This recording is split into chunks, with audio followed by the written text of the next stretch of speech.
breaking news from RTV6. After listening to and questioning all of the witnesses and reviewing all of the evidence, the grand jury has determined that there is no basis to charge Tony Stewart with any crimes.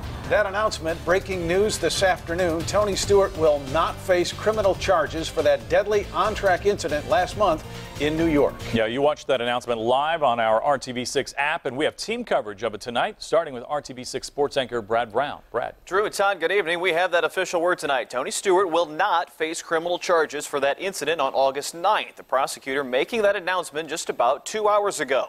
Stewart was driving in a sprint car race that Saturday evening when he was involved in a crash with Kevin Ward Jr.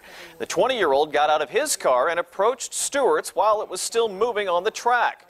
Ward died after he was struck by Stewart's car. Now, also new today, the Ontario County prosecutor revealed that Ward had marijuana in his system to the level of impairment, and that judgment played a key role in the crash. The grand jury heard from 24 witnesses and saw photographs and video of the wreck, including one video from the track that's never been seen publicly. The videos actually did not demonstrate any aberrational driving by Tony Stewart until the point of impact with Kevin Ward, at which point his vehicle veered to the right up the track as a result of the collision. Prior to that, his course was pretty straight. Now, the specific charges in question were manslaughter and criminally negligent homicide. The grand jury took less than an hour to deliberate. Stewart missed 3 NASCAR Sprint Cup races after that accident. He has since returned to action. His best finish in those 4 events was 15th place at Richmond. NASCAR and Stewart will race again in Dover, Delaware this weekend. Todd? Brad, thank you. Continuing our coverage, Stewart released this statement this afternoon. This has been the toughest and most emotional experience of my life, and it will stay with me forever. I'm very grateful for all the support I've received and continue to receive. I respect everything the district attorney and sheriff's office did to thoroughly investigate this tragic accident.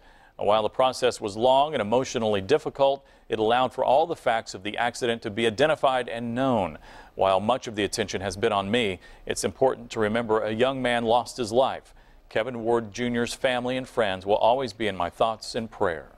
Our team coverage right now takes us to Columbus. That's Tony Stewart's hometown. As you can imagine, today's decision to not charge the local favorite is big news there. Our TV6 reporter Chris Profit has been talking to residents to get their take on the decision and joins us there live. Chris? Well, it should surprise no one that there has been a lot of support for Tony Stewart long before this accident, during the accident, and up until today. We talked to several people who said that they thought that the grand jury made the right decision. Of course, that decision came nearly 7 weeks after Stewart's car killed Kevin Ward on that dirt track on a race on August 9th. The popular driver, of course, known to his fans as Smoke, spent 3 weeks in seclusion, as Brad had said, following the accident, which he described as something that will stay with him forever. Bubba's Blues Barbecue Restaurant in Columbus is where you'll find lots of Stewart fans who agree with today's decision.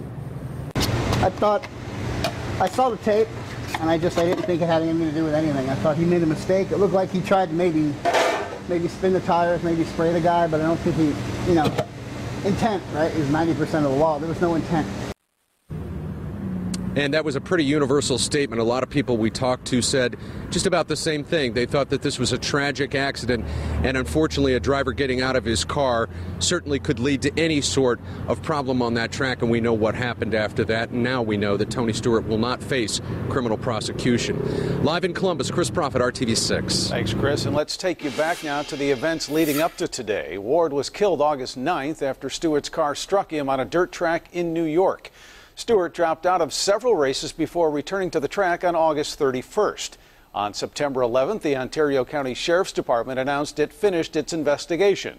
On September 16th, the prosecutor decided to send the case to the grand jury, and then today, the grand jury declines to charge Tony Stewart.